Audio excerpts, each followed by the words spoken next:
Hey everybody, welcome to On the Homefront. John Murphy here. Have you figured out our show yet?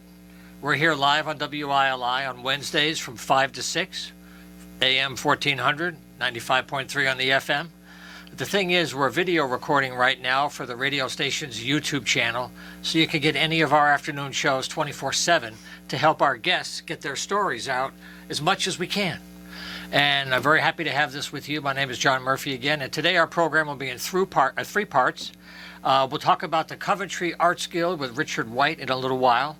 We'll close out with an audio recording from a very recent meeting of the Arts, Culture, and Tourism Caucus of the state legislature, talking about funding strategies for the arts this year, because the session's underway right now. They're kicking around bills all the time, and this meeting will give you an idea of how the caucus is thinking to merge arts, culture, and tourism more cooperatively. But right now we're going to focus on an institution that's very important to us. Many of us know it as connected to the Packing House, a great performance venue. But this is part of a larger historic mill project, and there's an arts gallery and museum built in. And we have the artist in residence for this year to join us today. Her name is Sarah Moon. She's the gallery coordinator. Welcome to the program, Sarah. Really good to have you here in the studio. Thank you. Great to be here. You can check on her levels. And she's here for a one-year term that began in February, and she coordinates the different shows throughout the year. And also we have with us Mark Billiker. He is one of three artists for the opening show that's going to be for the next 2 months. And Mark, welcome to the program. Thanks for having me. Nice to have you. Alrighty. So before we get into the show coming up, Sarah, talk about your vision for the year. Congratulations on the appointment. Thank you. To get started, to be able to control and play in a creative space. Yeah, it's really fantastic and exciting for me, and a way to get connected to more artists in the community than I had been before. I'm a playwright. I'm not a visual artist, so this is not really my prime area of focus, but I have a little experience because I worked with an arts advocacy group called Holding Ground for a period of time, and our objective... Was that in Rhode Island? This was started in New York City, but kind of carried with me to Connecticut when I moved up here. Right. And we did a couple of conferences, and our focus was using the arts to help us root ourselves more firmly in our communities and get to know our communities better, and had sort of an environmental perspective. So I had a little experience with that. I coordinated an environmental award with that group called the Agnes Dennis Award. She's a land artist. So I kind of, referred back to that experience and started thinking about what I wanted to do with this year of shows at EC Chap. And I wanted to find a local artist, obviously, and so I was listening to your show on WECS, and I heard you promoting the Molten Lava show back in December. Yes. In Phoebe. In Willimantic with Phoebe. Tina. Yeah. Right. So I wandered in hoping to find something exciting, and I found Mark's work. And it totally captivated me. And I took a picture of one of the images. I said, I'm going to turn back to this as someone I want to reach out to for one of the first shows. So I contacted him, and luckily he was game to do this. And we decided that given the number of pieces that he had, it would make sense to have a couple other artists brought in. And so he reached out to a couple other too. Sure. So I want to give you some information to follow up on everything we're talking with Sarah about today. The website is www.ec-chap.org. EC. That's the Eastern Connecticut Center for History, Art, and Performance. ecchap.org. You can follow the schedule all throughout the year. So Mark, congratulations on the pending program. Maybe you could mention your work with two-dimensional imagery and digital media, and then you can briefly talk about your other two partners for the show, and maybe give us an idea of your opening date. You'll have a couple of months from your opening, which is soon, I gather, right? Yeah, very soon. But you're hanging this week or next, I gather? Yes. Okay. Hanging, later on this week. Tomorrow. All right. Tomorrow it is. Okay. So, the work that I'm putting up I refer to as house portraits. It's I'm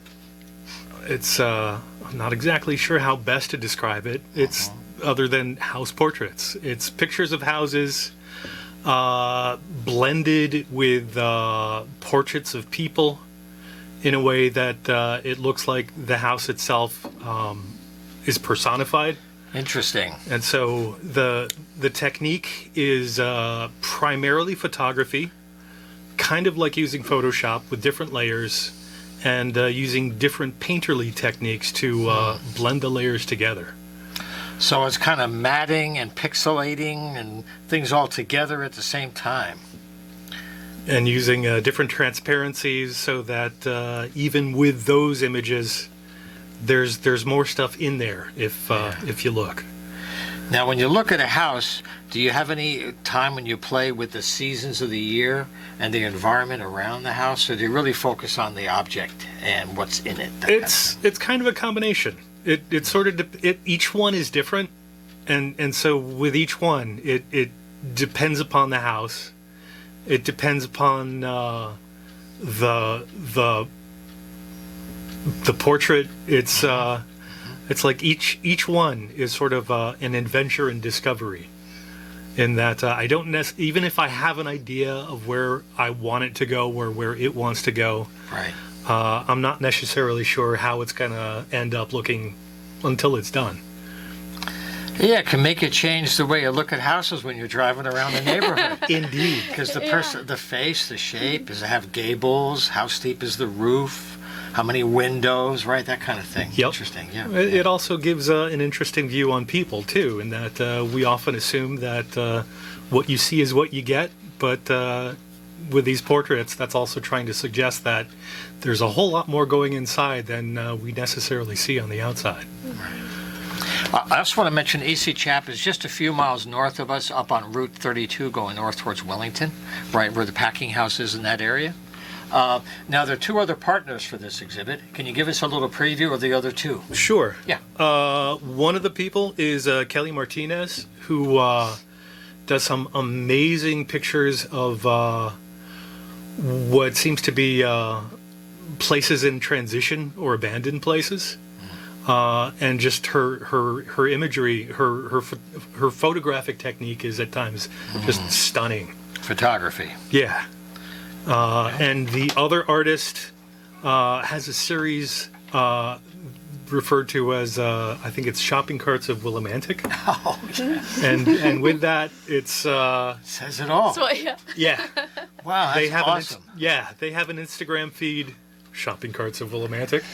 And with that, it's a wonderful look. It just, the combination of different locations in Willimantic with the shopping carts and wow, the imagery, it conveys more than I can say. Yeah, a little subversion in there, a little Tom Joad in there maybe. Keeping Willimantic weird. Indeed, as they say. Okay, a case for the baskets. The baskets. They're taking over. Well, that's great. So if you go to the website, you can find out more about the artist. Are there any other thoughts you have as we get towards spring? Are you planning now for that? Do you have an idea of perhaps people from different towns? Or how do you decide how things come together? Yeah, well, I have a few folks that I've reached out to. I have a friend who's a photographer based in Holyoke. Okay. And he does really, really gorgeous nature photography in the area. So he's made it a practice to go camping at least once a month. That's sort of a commitment he made last year. Wow. And so he does a lot of photography on these camping ventures, solo camping ventures. So I reached out to him and I said, do you want to do something? And he said, yeah, actually, and I would like to start taking photographs with a particular theme in mind. So he wanted a little bit more time. So that'll be coming up in the fall. For our next show, which would be May, June, I am open and I'm hoping to meet somebody, possibly through our opening event coming up on Friday, March 3rd. I hear opportunity knocking. Yes, knocking. if someone hears You. this show and thinks, I want this opportunity, Yeah. be in touch with me. I would love to hear from you. So I'm not sure the best way to put that out there, but you can, if you go to the EC Chap website, you'll find contact email there. Reach out because we are looking for artists. Is that a good one to use? Yeah, that's great. If you want to share that. Yeah, it's called the Community Gallery at ecchap.org, ec-chap.org, and you can send all the information, maybe some background or photos to Sarah or the staff is there. to connect. And I wanted to mention too, because I think when we initially talked, we didn't have a name for the show, but we decided on Spirits of Place. And Mark and I kind of got talking, as we were determining the theme for the show. And his work looks at these homes. Kelly's work looks at these abandoned places. The shopping carts kind of create this different perspective on the places that they're situated. So we thought about this idea of bringing to life or bringing to mind what might be invisible or overlooked when you're thinking of things in a more functional way. Wow. And what got to us on that as well was that I had just moved into a new house, and I said, I feel the energy of the prior owners. It's not ghosts, because these people are still alive somewhere else. As far as we know, they are, right? Pretty positive. Yeah.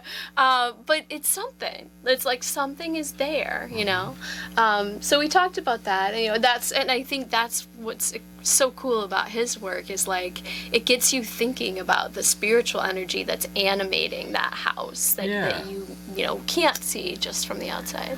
Or sometimes if a house doesn't have as much, you wonder what happened there. That didn't leave as much behind, right? Yeah. Either way, that's part of the experience of the space. But copying it and translating it into the image of a house, it'll change people's frame when they're driving around, because now you'll see little faces. That's really clever. That's really great. That's the work of Mark Beloker. So I want to give the website again, www.ec-chap.org, to follow Sarah. And maybe we'll have you back in the spring when you figure out more of the plan to bring on another artist. Also, thepackinghouse.us is the website for the venue with all the great music programs they have. You may know that they did a nice campaign to raise money for Ukraine. And there's stuff on the website now, because I went to it today to look. There's still information about supporting Ukraine on their website, which is really a nice thing to do. Are there any last things you wanted to share that I haven't asked about your work or what you hope to do?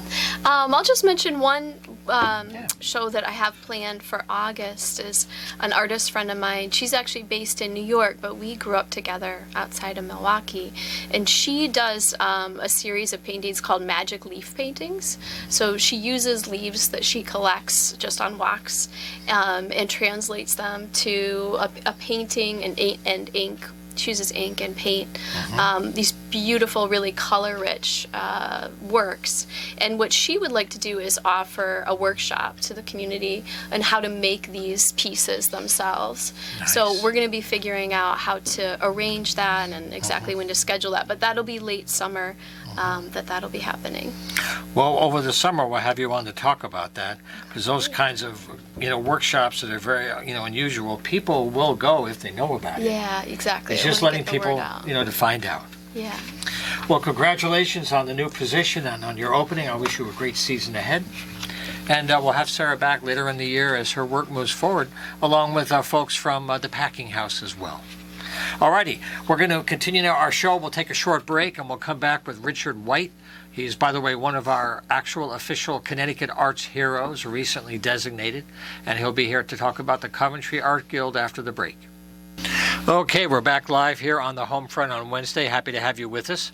The last part of our program in a few minutes is going to focus on a recent meeting of the Arts, Culture, and Tourism Caucus of the state legislature as they start to plan the session and the arts funding for the next couple of years. And we have some nice audio to share with you at the end of the show, but right now we're going to focus on some time with Richard White. I've had Richard on the program several times before. He's from Coventry. He's the president of the Coventry Arts Guild, and I have to congratulate Richard and embarrass him because this winter he was nominated and won a Connecticut Arts Award hero from the State Office of the Arts. So congratulations. I have a simulated crowd here, Richard. Oh, here, Thumbs here. up, here, here. But you've worked hard for a long time. Well, I say a better title I would be more comfortable with would be champion, because I'm a member of a championship team. My Arts Guild and some of the other organizations I'm involved with are really responsible for heavy lifting and the things that we get done. And the other aspect is champion is also a verb. And that's what we do. We champion the arts, and we get the word out, and we put on programs. So I'm honored and humbled. Let's leave it at that. You're a verb. I think Buckminster Fuller's in the house. I seem to be a verb. Well, the thing is, what Richard does is a lot of continuity year to year to keep projects on track, to help fill in the gaps sometimes, to kind of move things forward. But the team always needs that glue. So anyway, after totally embarrassing them, now we're going to get down to the real stuff, which is they're already busy. There's a lot going on, and we're not going to waste any more time because you have some things and you have some artist opportunities. We do. That gives some funding for you guys. So I'm going to... We get rolling Yep. in the month, like the month after Christmas. Christmas is kind of a quiet month, but we've been planning, and we had our second board meeting last night, and we got a whole series of programs ready to roll. Bookbinding workshop. Barbara Timberman and Kathy Lepak are both very accomplished bookmakers as well as writers, and they have a Japanese stab bookbinding workshop coming up on 2 Sundays, a Sunday and a Saturday in March. March 12th and March 25th. Everything that I'm going to talk about is on our website, by the way, Right. CoventryArtsGuild.org, and it's a brand new website last year, and now we're just filling it up with new opportunities. You mentioned that last time. You got some funding, and So we you got really some did funding, a nice job. we revamped it, and now we're loading up new programming for the coming year. A few of them are like TBA, to be announced, but we have some of the titles up there. There's a ukulele workshop that's being presented by Ruth O'Neill at Song a Day Music in Coventry. That's April 15th. We have a writer's talk by Mary Romney Schaub. She's a gal who has written a memoir really based on her father's World War II experiences in a concentration camp in Germany. He was a merchant marine, and he got he got picked up in Italy and into the prison system, and it's quite the story of a man of color under the American flag being detained and 4 years or so spent In a Nazi camp. Wow. Yeah. So her book she's traveled around and promoted her book. So we're working on a late April date for her. That'll come up on the website. And we're really interested this year. Writers are a high priority for us. We have about a half a dozen in our membership, and we launched last year a Poets Corner at our annual festival, and we're really eager to fill out our membership with Yep. writers, Yep. both as members and presenters of workshops. So I keep coming back to presenters. We have lots of opportunities. If any of our listeners are craftspeople, artists, writers who are experienced or interested in presenting workshops, we have a space available. It's a large community room, and we do several workshops every year, and we're looking to do more this year. We have state funding that allows us to reimburse our artists, and very eager to flesh that program out. So we have a few other workshops in the works, but those are the key ones: bookbinding, ukulele, a writer's talk, and there will be more. We're lining them up, but that's our spring lineup, and all this information is on the website. Yeah. Well, a lot of groups around the region, the spoken word, poetry, there seems to be a wave of that where people want to Yep. gather, they want to hear people talk and do Q&As. Indeed. And it's really nice to tap into that. Well, we're really expanding what we call our writer's circle, and our annual Arts on Main Festival came back after 2 years dark. Right. And we're already planning for this one, which is September 16th, in the fall on Main Street. We had almost 1,000 people come out for that last year. It was a wonderful, wonderful reestablishment in the village. There's A delightful mob scene in downtown delightful mob Coventry. scene. Huh? There's live music, three Yeah. different acts on stage. We had arts and craft vendors market, and children's activities, members exhibit for the guild members, and we inaugurated this Poets Corner, which was really our entree to the writers community, and Yeah. we're eager to build on that with some featured writers. So busy year, but we're really excited to get rolling and get the pieces in order. And as I said, we have funding from the Connecticut Humanities and the town council in Coventry. Right. So we have money to spend for talented people who want to help us and initiate programs. This is a really good example of what's happening across the state with the Office of the Arts and Connecticut Humanities. They got funding and they're really going to the grassroots. They're getting money down to the local levels where people are close to home, a short drive away, and to give artists opportunities to train in their craft kind of primes the pump. And in the eastern part of the state where we are, they call it the quiet corner because a lot of organizations until recently, there weren't that many applications coming in. It was kind of quiet. So they made some noise the last couple of years saying, hey, there are opportunities that are passing by. And Richard was one of a handful that are beginning to submit applications. And you're opening the door for other local artists to train.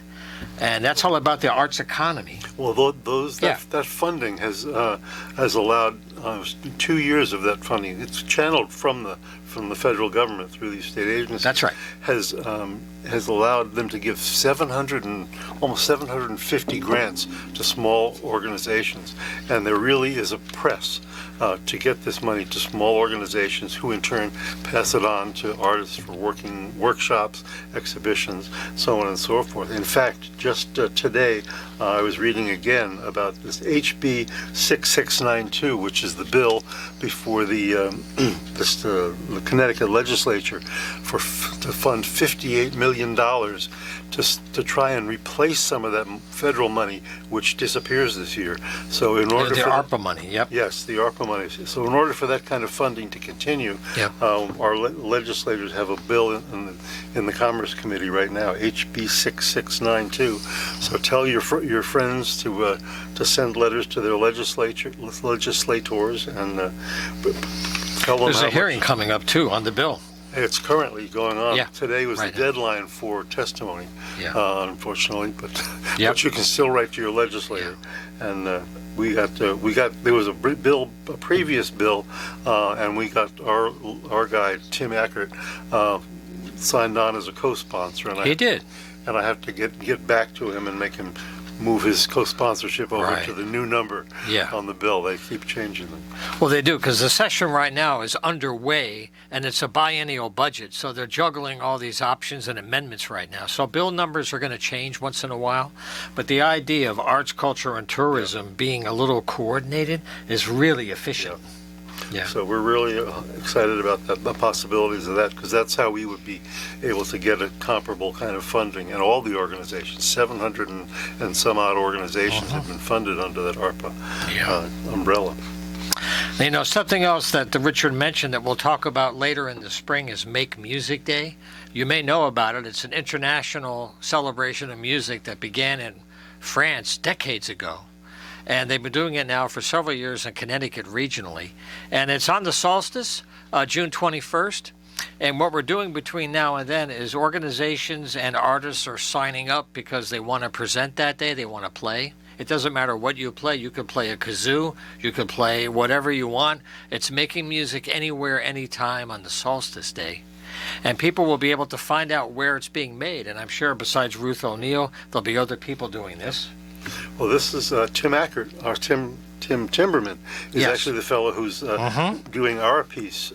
Ruth has a Make Music Day tent at her shop, and ours is going to be set up in Creaser Park Pavilion in Coventry. And if you go to the website, That's right. There's a sign up where you can sign up to join the crowd at Make Music Day in Creaser Park. That's right. Yeah, we had Tim on the program a couple weeks ago, actually. There So think about the solstice. Plan to be around. There'll be a lot of cool music things happening that day.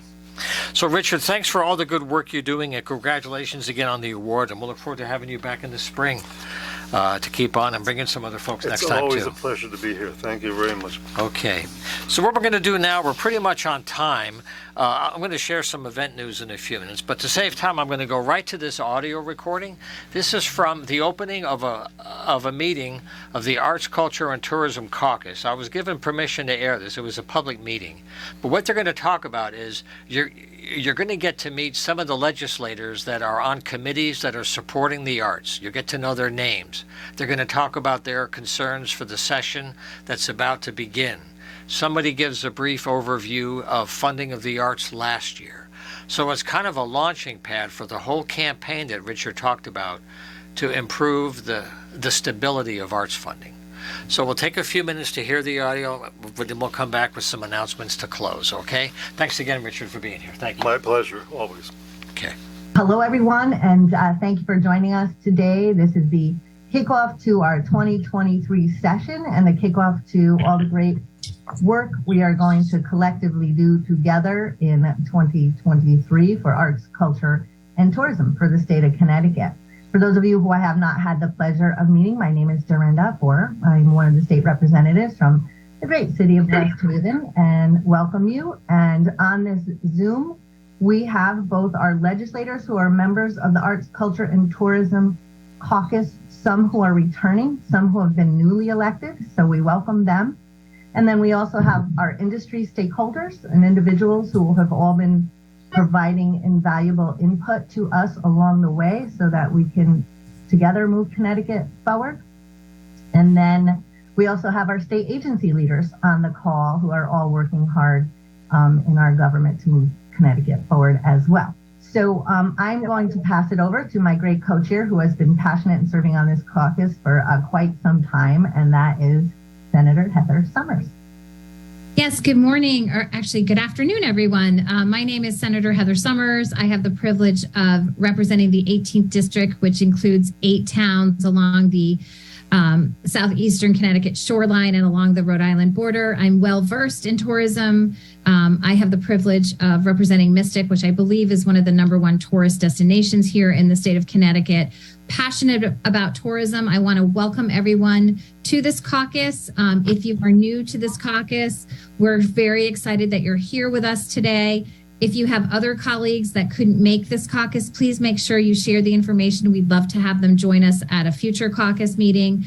And we're excited to work together in a bipartisan manner with industry stakeholders, with our administration colleagues and DECD to really push forward tourism in the state of Connecticut. It's a great economic driver. We have so much to offer, so I'm really excited to get to work. And we will talk about a bill that we have proposed later in this presentation. If you're interested, we'd love to have you all co-sponsor and sign on. So I am going to turn it back over to Dorinda, who will introduce John Michael Parker. Sure. It's like volleyball, right?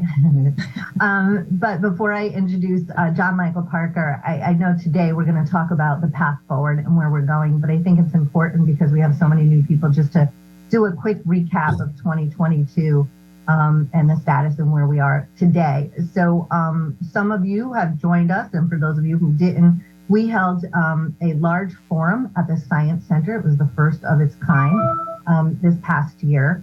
And we had a panel, we had breakout sessions, we had a strategy, we had a facilitator that helped us really round up the interest and the ideas, and then produce a final report that really pointed to a lot of the goals of this caucus and of all of us together. And I just want to remind everybody of those goals quickly. And they were to provide equitable and inclusive accessibility to funding, to create a sustained and consistent funding stream, because right now it fluctuates and it's unpredictable. Develop some sort of pooling of staffing that those who are struggling to find support and employees can maybe tap into. Develop an effective tourism brand for Connecticut, and the need for more synergy between arts, culture, and tourism because they are interconnected but sometimes operate in silos. So using that platform, we were able to secure more funding last year, but we have a lot of work to do. And that's what we're going to talk about today, the bill and other steps that we are going to take. And before I turn it over to John Michael Parker, I just want to let you all know that John Michael Parker going forward is going to assume my role as co-chair, and he will be co-chairing with Senator Summers. I had recently been appointed to CT Meetings, which is the Connecticut's meeting, convention, and sporting events for Connecticut. So I'm staying in the arena in a leadership role, but we need to break out our roles. So he will be taking my role. I will be continuing in the CT Meetings role. He will be your point person. And since I have the floor, and I mentioned CT Meetings, I just want to make sure everybody knows what a great resource they are, because I've learned so much about this organization. They're the organization that helps to recruit conventions and sporting events to Connecticut, particularly impactful for our tourism. They not only help to recruit, but they also can organize for you. So our hotels, our venues, entertainment, they can pull it all together. So please make sure you're aware of what resource they provide to all of you. So with that, I will hand it over to your new co-chair, Representative John Michael Parker. Thank you, Representative Bohr. Thanks for your leadership of this group. And Senator Summers, I'm really grateful to get to serve with you in this caucus. So, folks, thank you all for being here. We've got 100 participants, which is thrilling. We're not going to take the time to go around and have every legislator say hello, because we've got a lot of business to get to. But I see, as I briefly scan, Senator Cohen, Representative Garibay, who else is on this screen? I see on my next screen Representative Palm, Representative Piscopo, Representative Dillon, Representative Cheeseman, Representative Cavros DeGraw, Senator Marks, welcome, Representative Smith, Veach, Rader, wow, this is an awesome group, Representative Kennedy. We are so appreciative of all of the legislative interest. And to that point, really the focus, Representative Farrar, Representative Horn, Representative Mesker, Steinberg, many that I'm sure I missed. The point of today's meeting in the audience is really primarily on legislators, because we want to talk about the kickoff here and our legislative action. Keeping with the tradition of this caucus, we've welcomed industry partners to listen in, and we hope that you'll do so and be able to have follow conversations with your legislators and other advocates going forward.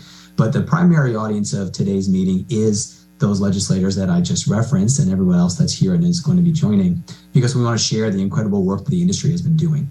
And that's really the theme of my brief remarks, which is over the last couple of years, it's just been incredible to see the work really led by these trio of advocacy organizations at Connecticut Arts Alliance, Connecticut Humanities, and Connecticut Tourism Coalition, and all of the different groups you're connected to. And to find that the industry has been working together, doing some deep and serious work to come up with a legislative proposal that we can all get behind has just been extraordinary. So I know many of the industry folks here know that, because you maybe went to a listening session, you had a conversation with one of these folks, you know what the agenda is. So today we're really trying to share that with some legislators as we talk about what we're trying to get done this session. And with that, I'm going to hand it right over to Jason Mancini, Dr. Mancini from Connecticut Humanities, to introduce the consortium and jump into your presentation. Great. Thanks, John Michael. I really appreciate your service, and Representative Bohr, Senator Summers, thank you very much. And thank all of you for being here and contributing to the health and vibrancy of our sector. I'm making this presentation on behalf of my colleagues, Brett Thompson from the Connecticut Arts Alliance and Frank Burns from the Connecticut Tourism Coalition. And we're gonna do sort of a high-level overview of what we're looking for in the sector, a little bit of a history lesson, and what our proposal is. So, Amy, if you can share your screen, please. Just quickly, we've spent the better part of the last year building on this roadmap, as Representative Bohr mentioned, coming together last December at a tourism summit, really beginning to think about what this means in terms of advocacy moving forward and the kind of funding that we really need to sustain the sector. In order to really understand the real numbers here and who we are and how powerful we are an aggregation of over 1,000 organizations and cultural attractions across the state. We represent over 13% of Connecticut's gross state product, or $40 billion. And we are direct or indirectly employing over 175,000 people. Our vision is a healthy, vibrant, and diverse cultural sector strengthened by robust tourism marketing that attracts visitors, businesses, spurs economic growth, and supports a strong and growing workforce. With that in mind, it's really important that we think about the way that the state investments in recent years have really galvanized the sector. And we want to be able to build on these successes. So our goal here that we'll break out in a little bit is an investment of $58.5 million. And just to reiterate those key points from not just the Tourism Summit, Arts, Culture, and Tourism Summit, but also the work we did on this roadmap, it is clear from the 200 participants in the 6 listening sessions that people in our communities want meaningful, reliable, and equitable funding. So why now? It comes back to this committee and to some earlier work with John Michael Parker with House Bill 6119 that was introduced at the beginning of the last biennium. And we saw a lot of energy forming around the legislature and our communities, sort of really looking to increase the overall funding investment in arts, culture, and tourism. We feel this is the right time. We have the right momentum that not only looks at the way our arts, culture, and tourism sectors are working together now for the first time. We're redirecting or proposing a redirection of tax allocations, and the timing is right for this investment. This really, the outflow of House Bill 6119, and while it died in the legislative process, it was revived by the Appropriations Committee in the form of a $30.7 million investment in Connecticut humanities. And the key parts of that proposal that we made was really around operating support, giving organizations the ability to not have to struggle, but to maintain sort of consistent operations. We wanted to make sure that we are investing in our digital infrastructure, IT support, and as well as connecting with our K-12 educators and students who really struggled through the pandemic. We had tremendous engagement through this fund. In our first year, we awarded 624 grants to arts and humanities organizations around the state. This year, we saw over another significant increase to 724 organizations, including representing 148 towns and 2 tribes. Part of the importance of the Cultural Fund has been that we are able to collect a tremendous amount of data to demonstrate the value of the state investment. We can centralize this, we can report back to the legislature. It's a way of maintaining a level of accountability and transparency for state government, as well as how our tax dollars are being spent. And we feel like we've been very productive in this. We've had amazing partners with the Connecticut Office of the Arts who have worked closely with us in a public-private partnership. And in our colleagues nationally, this is seen as very much a model for how government should work with the private sector. I am not going to step on tourism too much here, other than to signal important changes in the investment structure there, and some important returns on investment as well. So we'll move through this. Tourism has their own set of slides they would like to share. But as Representative Bohr mentioned, we had that tourism summit. It's clear that our constituents and our legislators recognize that more equitable, inclusive, and accessible funding is a key. Consistent and sustained state funding in our sector, building an effective tourism brand, and also seeing the way in which arts, culture, and tourism are working together. Very much building on our past successes. This is a new day for Connecticut, and we're really excited about it. Okay, so that was a very nice excerpt from the opening of a special meeting of the Arts, Culture, and Tourism Caucus of the state legislature. To give you a whole idea of the strategy, that after many years of having these 3 tracks work independently and sometimes competitively, they had realized that they need to come together and collaborate and design collectively, and they're trying to get their funding with that new frame of reference. And they talked about bills that are underway to achieve some of these goals. As of today, at least on February 22nd, you want to follow House Bill number 6692. which is in the Commerce Committee, House Bill 6692. And we'll track this bill and have some other legislative guests later in April after the session kind of wraps up towards May. But they're looking at it, they're trying to do more with what we have, and they're trying to find ways for the state to make up for some of the federal money that's about to expire. Okay, I want to share some arts news for you as well. The Breadbox Folk Series continues. On Sunday, March 5th, Hugh Blumenfeld is there with Faithful Sky, and also is Kayla Farnham. That's 4 p.m. in the Sanctuary at St. Paul's Church, 220 Valor Street in Willimantic. It's a beautiful place to go. Musicians love to play there. That's Sunday, March 4th. They're always Sundays at 4 p.m.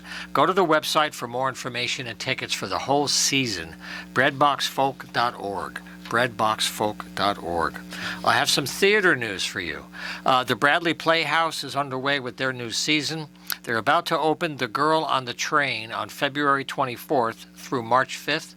This is based on the novel and the film, which you may have seen. We had some of the people from the cast here a few weeks ago when they were getting ready to go. They were still in rehearsals.